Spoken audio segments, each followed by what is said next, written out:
Welcome back students. आज के इस वीडियो लेक्चर में हम बात करेंगे प्रोकैरियोटिक एंड यूकैरियोटिक सेल में डिफरेंस क्या होता है। ठीक है कि प्रोकैरियोटिक सेल्स होते हैं और यूकैरियोटिक जो सेल्स होते हैं उनमें पहले बेसिक्स और बुनियादी फ़र्क क्या क्या होते हैं। यानी कि आपके सामने दो सेल रखे जाएं तो आप कैसे कहेंगे कि ये प्रोकैरियोटिक सेल है या यूकैरियोटिक सेल्स है।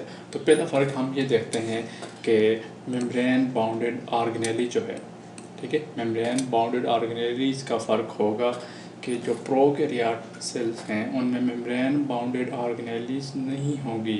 For example endoplasmic reticulum, Golgi bodies, ठीक है, माइटोकॉन्ड्रिया, प्लास्टिड्स वगैरह ये प्रोकैरियोट सेल के अंदर मौजूद नहीं होंगे क्योंकि इनके इर्द गिर्द मेम्ब्रेन मौजूद होती है। ठीक है, तो हम कह सकते हैं कि membrane bounded organelles are absent in prokaryote while membrane bounded organelles are present in eukaryotic cell. ठीक है, ये पहला फ़र्क आपको समझ आ गया होगा। दूसरा फ़र्क ये है कि nuclear membrane will be absent in prokaryote while nuclear membrane will be present in eukaryotic cell.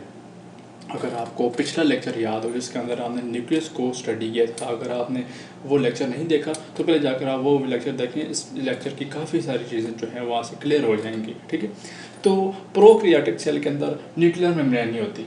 ठीक है, क्योंकि प्रोकैरियोटिक सेल के अंदर जो है वो ट्रू न्यूक्लियस नहीं होता। ठीक है, तो न्यूक्लियर मेम्ब्रेन भी नहीं होती। तो प्रोकैरियोटिक सेल के अंदर न्यूक्लियर मेम्ब्रेन नहीं होगी, जबकि यूकैरियोटिक सेल के अंदर डबल मेम्ब्रेन स्ट्रक्चर मौजूद होगा, यानी कि न्यूक्लियर मेम्ब्रेन जो है वो डबल मेम्ब्रेन होगी। ठीक है, तो ये दूसरा फ़र्क आ गया कि प्रोकैरियोट के अंदर जो है वो न्यूक्लियर मेम्ब्रेन नहीं होगी, जबकि यूकैरियोटिक सेल के अंदर जो है वो ये मौजूद होगी। ठीक है, आगे है जी प्रेजेंस ऑफ ट्रू न्यूक्लियस। तो जाहिर सी बात है यूकैरियोटिक सेल के अंदर जो है वो ट्रू न्यूक्लियस मौजूद होगा क्योंकि उसमें न्यूक्लियर मेम्ब्रेन भी मौजूद होगी, लेकिन प्रोकैरियोटिक के अंदर जो है वो ये ट्रू न्यूक्लियस जो है वो मौजूद नहीं होगा। यानी कि इस पेज के ऊपर ये जो तीन चीज़ें हैं ये प्रोकैरियोट के अंदर मौजूद नहीं होंगी, जबकि यूकैरियोटिक सेल के अंदर जो है वो मौजूद होंगी। आगे है साइज ऑफ राइबोसोम्स। तो प्रोकैरियोटिक सेल के अंदर जो राइबोसोम्स हैं वो कदर छोटे होते हैं। ठीक है, अगर मैं आपके सामने जो है ये राइबोसोम्स बनाऊं इस तरह से, फॉर एग्जांपल आपको समझाने के लिए कि एक राइबोसोम्स है प्रोकैरियोट का, तो यूकैरियोट का राइबोसोम जो है वो इतना बड़ा होगा। ठीक है, तो जो राइबोसोम्स ऑफ प्रोकैरियोट हैं वो साइज में थोड़े छोटे होंगे और जो यूकैरियोटिक राइबोसोम्स हैं वो साइज में थोड़े बड़े होंगे। ठीक है, स्ट्रक्चर ऑफ सेल वॉल। तो प्रोकैरियोटिक की बात करते हैं तो प्रोकैरियोट्स के अंदर जो स्ट्रक्चर है वो पेप्टाइडोग्लाइकेन का बना होता है। ठीक है, जो कि एक लंबी चेन होती है अमीनो एसिड्स और शुगर्स। ठीक है, जब यूकैरियोटिक सेल के अंदर हम सेल वॉल को देखते हैं तो यूकैरियोटिक सेल में सेल वॉल जो सेल आते हैं वो है प्लांट सेल आता है। ठीक है, और फंजाई आते हैं। तो प्लांट में सेल वॉल किस चीज़ की बनी होती है? सेलुलोज की बनी होती है, और फंजाई में किस चीज़ की बनी होती है? काइटिन की। तो ये भी एक फ़र्क आ गया कि अगर सेल वॉल मौजूद है प्रोकैरियोट और यूकैरियोट के अंदर, अगर वो सेल वॉल जो है वो पेप्टाइडोग्लाइकेन्स की बनी हुई है जो कि अमीनो एसिड की एक लड़ी होती है। ठीक है, अगर वो उस चीज़ की बनी हुई है तो हम कहेंगे वो किस चीज़, वो कौन सा सेल है? प्रोकैरियोटिक सेल है। अगर उसकी सेल वॉल जो है वो सेलुलोज की बनी हुई है हम क्या कहेंगे? ये यूकैरियोटिक सेल है। अगर उसकी सेल वॉल काइटिन की बनी हुई है हम क्या कहेंगे? ये क्या सेल, कौन सा सेल है? यूकैरियोटिक सेल है। ठीक है, साइज़ की बात करते हैं तो प्रोकैरियोटिक सेल जो है वो यूकैरियोटिक से छोटे होते हैं। जो प्रोकैरियोटिक है, मैं इसके ऊपर पी लिख देता हूँ। ठीक है, तो इनका सेल साइज अमूमन जो है 0.5 नैनोमीटर, ये इतना छोटा होता है। ठीक है, बहुत ही छोटा सा होता है, जबकि यूकैरियोटिक सेल जो है इसका साइज़ बड़ा होता है 10 to 100 नैनोमीटर, ये से काफ़ी जो है वो बड़ा होता है। ठीक है, अब यहाँ पे एक क्वेश्चन है, ठीक है, कि विच सेल केम फर्स्ट। ठीक है, कौन सा सेल पहले बना था? प्रोकैरियोटिक सेल पहले बना था या यूकैरियोटिक सेल जो है वो पहले बना था? ठीक है, पहली ये मैं आपको हिंट देता चलूँ कि यहाँ पे देखिए एक छोटी चीज़ है और ये एक बड़ी चीज़ है। तो हमेशा बड़ी चीज़ पहले छोटी होती है फिर बड़ी बनती है। मिसाल के ऊपर आप पहले बच्चे होते हैं, फिर जवान होते हैं, फिर बूढ़े होते हैं। इस तरह से नहीं कि आप डायरेक्ट बूढ़े पैदा होते हैं। ठीक है, तो आपने मुझे ये बताना है कि प्रोकैरियोट्स सेल पहले बने थे कि यूकैरियोट सेल जो है वो पहले बने कि इसका जवाब आपने मस्ट जो है वो नीचे कमेंट में लिखकर मुझे ज़रूर बताना है। ठीक है, मैं आपके आंसर जो है वो हमेशा चेक करता हूँ। अच्छा, तो ऊपरी ऊपरी चीज़ों के ऊपर अगर हम तस्वीर के हिसाब से डिफरेंस देखें, ठीक है, तो ये वाला जो है, ये जो आपको नज़र आ रहा है, ये बैक्टीरियल सेल है और ये जो है यूकैरियोटिक सेल है। तो बुनियादी फ़र्क जो है आपको मैं इधर बता देता हूँ। ये यहाँ पे देखिए, ये न्यूक्लियस मौजूद है, आपको नज़र आ रहा है, ठीक है, और यहाँ पे कोई न्यूक्लियस नहीं है। मैंने कहा था कि साइटोप्लाज्म के अंदर से धागे की तरह पड़ा होता है, ठीक है। अच्छा, यहाँ पे देखें लाइसोसोम्स है, माइटोकॉन्ड्रिया है, ठीक है, इसी तरह एंडोप्लाज्मिक रेटिकुलम है, न्यूक्लियस है, ठीक है, और स्मूथ एंडोप्लाज्मिक रेटिकुलम है। इस तरह की कोई चीज़ आपको यहाँ पे दिखाई नहीं देगी सिवाय राइबोसोम्स के, क्योंकि वो मेम्ब्रेन बाउंडेड ऑर्गेनेली नहीं है, ठीक है। तो इन तस्वीरों से आप जो है प्रोकैरियोट और यूकैरियोटिक सेल के दरमियान जो बुनियादी फ़र्क है वो आप यहाँ से देखकर अंदाज़ा लगा सकते हैं, आप यहाँ से सीख सकते हैं, ठीक है। आगे है हमारे पास जो टॉपिक है वो है सेल्स एंड देयर स्पेसिफिकेशन, कि आपकी बॉडी में अरबों की तादाद में सेल्स मौजूद हैं, ठीक है। तो हम ये भी कहते हैं कि cell as a basic unit of life, ठीक है। तो सवाल ये है कि इतने ज़्यादा सेल्स मौजूद हैं और ये एक दूसरे से डिफरेंटली मौजूद हैं, तो ये तो क्वेश्चन बनता है ना, यानी कि देखिए सेल्स जो हैं वो आपकी बॉडी के अंदर वो मुख्तलिफ सेल्स हैं, तो मुख्तलिफ काम भी करते हैं, ठीक है। तो इसीलिए कहते हैं कि cells have their own specification, कि हर सेल का एक अपना मकसद होता है, ठीक है।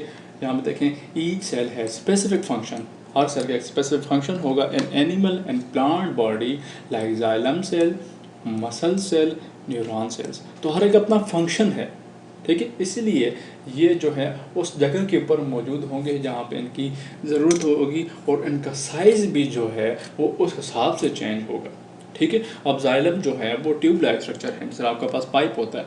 मसल्स देखें वो भी थोड़े लंबूतरे से होते हैं। न्यूरॉन्स वो भी बहुत ज़्यादा लंबे होते हैं, लेकिन इनकी लोकेशन डिफरेंट होती है और इनका फंक्शन भी जो है वो डिफरेंट होता है, ठीक है। Size of cell varies according to their function. अच्छा, अब सवाल ये पैदा होता है कि ये हमारे पास एक सेल जो कि जाइगोट होता है, आप पढ़ेंगे आगे की क्लासेस में जाकर, ठीक है, कि जाइगोट जो होता है वो एक सिंगल सेल होता है, फिर आपकी पूरी की पूरी बॉडी एक सेल से बनती है डिवाइड होते होते। तो सवाल ये है कि इतने ज़्यादा सेल बन क्यों जाते हैं, मतलब कि ये कि ये फॉर एग्जांपल आप अपनी बॉडी की बात करें तो देखें आपके स्किन सेल्स हैं, आपके बोन सेल्स हैं, आपके मसल सेल्स हैं, ठीक है, आपके स्टमक के सेल्स जो हैं वो भी आ गए, लेकिन बहुत सारे सेल्स ऐसे हैं जो एक दूसरे से मुख्तलिफ हैं, तो वो क्यों बने।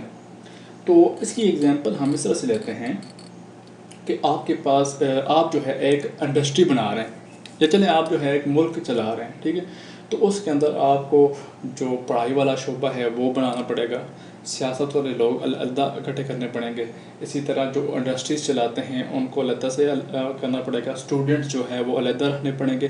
तो हर एक के लिए आपको कैटेगरीज बनानी पड़ेगी, और उस कैटेगरी में स्पेसिफिक वही लोग ऐड करेंगे जो उसके काबिल होंगे, ठीक है। तो फिर आपके पास डिपार्टमेंट्स बन जाएंगे, इदारे बन जाएंगे। ऐसा होता है ना कि आपके पास स्कूल्स होते हैं, आपके पास इंडस्ट्रीज होती हैं, आपके पास प्लॉट्स होते हैं, हर चीज़ जो है स्पेसिफिक हो जाती है। इसी तरह आपकी बॉडी के अंदर जो सेल्स हैं वो भी अपनी फंक्शन के लिहाज से स्पेसिफिक हो जाते हैं। जो एक सेल है वो अपना फंक्शन परफॉर्म करेगा, किसी और सेल का फंक्शन परफॉर्म नहीं करेगा। मिसाल के तौर पर जो मसल सेल है वो आपको मूवमेंट देता है, मसल सेल कभी भी मैसेज को चेंज नहीं करेगा जो कि न्यूरॉन सेल करता है, ठीक है। तो दोनों का फंक्शन जो है वो डिफरेंट है, तो फंक्शन के लिहाज से अपनी लोकेशन के हिसाब से इनकी जो साइज़ है वो भी डिफरेंट होती है। दूसरी बात यह है हम have some organelles for function, यानी कि कुछ में हो सकता है कि फंक्शन के लिहाज से कुछ स्पेसिफिक ऑर्गेनेलीज ज़्यादा हों और कुछ ऑर्गेनेलीज जो है वो कम हो या ना हो। मिसाल के तौर पर अगर हम बात करें मसल सेल्स की, लिवर सेल्स की, तो उसमें माइटोकॉन्ड्रिया बहुत ज़्यादा होते हैं, ठीक है, जो ऑर्गेनेली आपने पढ़ी है, तो वो बहुत ज़्यादा होते हैं। क्यों? क्योंकि वो बहुत ज़्यादा जो है उनको एनर्जी चाहिए होती है, इसलिए उनके अंदर माइटोकॉन्ड्रिया ज़्यादा होते हैं। अगर आप इसी तरह से जो क्लोरोप्लास्ट है वो फोटोसिंथेटिक सेल्स के अंदर होंगे, क्योंकि उन्होंने क्या करना है, फोटोसिंथेसिस करनी है। अब जाइलम सेल के अंदर जो है आपको क्लोरोप्लास्ट जो है वो नहीं मिलेगा, ठीक है। तो हर एक अपना एक स्पेसिफिक फंक्शन होता है और अपना स्पेसिफिक जो है वो स्ट्रक्चर होता है, उसकी बिना के ऊपर पूरा का पूरा ऑर्गेनिज्म बनता है, ठीक है। इसलिए हम ये टॉपिक पढ़ रहे हैं कि सेल्स एंड देयर स्पेसिफिकेशन के हर सेल का अपना अपना एक स्पेसिफिक फंक्शन एंड स्ट्रक्चर होता है। ठीक है।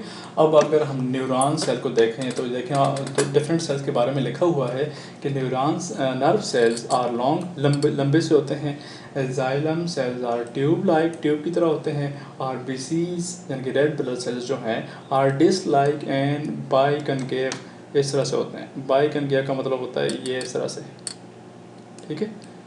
आपने कनकेव लेंस पढ़ा होगा ना, इस तरह से होता है कनकेव लेंस, और दूसरा होता है कन्वेक्स लेंस, फिजिक्स के अंदर पढ़े होंगे। तो ये साइड जो है इसको क्या कहते हैं आप, कनकेव। तो इसकी दोनों साइड इस तरह से होती हैं, ये आपको नज़र आ रहा है, ठीक है। तो ये इसका जो शेप है वो इस तरह से होती है। न्यूरॉन्स जो हैं वो आपके पास इस तरह से होते हैं, ठीक है, लंबूतरे से, और जो जाइलम सेल्स हैं वो आपके पास लंबूतरे से होते हैं, ट्यूब लाइक इस तरह से। Presence of chloroplast in photosynthetic cell, ये मैंने आपसे पहले बात कर ली कि फोटोसिंथेटिक सेल के अंदर क्लोरोप्लास्ट जो है मौजूद होगा। सिक्रीटरी सेल जो सिक्रीशन करते हैं सेल, ठीक है, उनके अंदर क्या मौजूद होगा, एंडोप्लाज्मिक और गोल्गी बॉडीज बहुत ज़्यादा मौजूद होंगे, जो सेल जो हैं वो सिक्रीटरी प्रोसेस से गुजरते हैं। अच्छा, अब आगे क्वेश्चन ये है कि cell act as open system how, यानी कि सेल जो है वो मुकम्मल एक फैक्ट्री की तरह काम करता है। वो किस तरह से, देखिए मैं आपको, मैंने आपको जितनी भी आर्कनेलिस्ट पढ़ाई हैं, अगर आपने सारी की सारी वीडियोस देखी हैं तो आपको अंदाज़ा हो गया होगा कि ये देखें, एक तो ये है कि अंदर डीएनए मौजूद है, उसकी कोडिंग होगी, प्रोटीन बनेगी, प्रोटीन यहाँ से एंडोप्लाज्मिक रेटिकुलम में जाएंगी, फिर यहाँ से गोल्गी बॉडीज़ में जाएंगी, फिर यहाँ से सेल के अंदर ही जाएंगी या सेल से बाहर चली जाएंगी। इसी तरह सेल एनर्जी कहाँ से लेगा, यहाँ से बाहर मटीरियल आएगा, वैक्यूल बनेगा, फिर उसको यूज़ करेंगे, आपके पास सारे के सारे सिस्टम जो हैं वो चलते रहेंगे, ठीक है। तो और दूसरी बात है वो वैक्यूल जो है वो यहाँ से यहाँ मूव करके जाएंगे, यहाँ से यहाँ मूव करके जाएंगे, तो सारा एक बहुत बड़ा जो है वो फंक्शन परफॉर्म हो रहा है सेल के अंदर। तो हम ये भी देख सकते हैं कि एक छोटे लेवल की इंडस्ट्री है, एक फैक्ट्री है जिसके अंदर इतना ज़्यादा काम हो रहा है एक सेल के अंदर, ठीक है। तो सेल जो है एक ओपन सिस्टम है, यानी कि अगर इसको कोई चीज़ ज़रूरत है तो वो बाहर एनवायरनमेंट से लेता है, आपने पढ़ा है, ठीक है, कि सेल जो है बाहर से अपनी खुराक लेता है और वेस्ट मटेरियल जो है, जो चीज़ नहीं चाहिए वो सेल से बाहर निकाल देता है, ठीक है। तो सेल इसीलिए जो है एक ओपन सिस्टम भी है। अब आपके लिए क्वेश्चन ये है, आपको अगर समझ आए हुआ हो लेक्चर, तो क्वेश्चन ये है कि why bone cells do not carry oxygen to other part of body like RBC. Question ये है, और बहुत आसान क्वेश्चन है, कि आपके बॉडी के अंदर जो बोन सेल्स हैं, जो हड्डियों के सेल्स होते हैं, वो ऑक्सीजन क्यों नहीं लेके जाते। जिस तरह आपके खून के सेल जो आप रेड ब्लड सेल्स हैं वो लेकर जाते हैं, इस तरह आपकी हड्डियों के सेल जो है वो खून लेकर क्यों नहीं जाते। या फिर आप इस तरह से कर लें कि आपके जो रेड ब्लड सेल्स हैं वो आपको सपोर्ट क्यों नहीं देते, आपको जो है आपकी हड्डियाँ क्यों नहीं बनाते। तो ये क्वेश्चन है, इसका आंसर जो है आपने नीचे कमेंट सेक्शन में ज़रूर बताना है, ठीक है। जो लोग कमेंट करेंगे मैं उनको जो है वो प्रेजेंट समझूंगा, और जो कमेंट नहीं करेंगे मैं उनको एब्सेंट समझूंगा, ठीक है।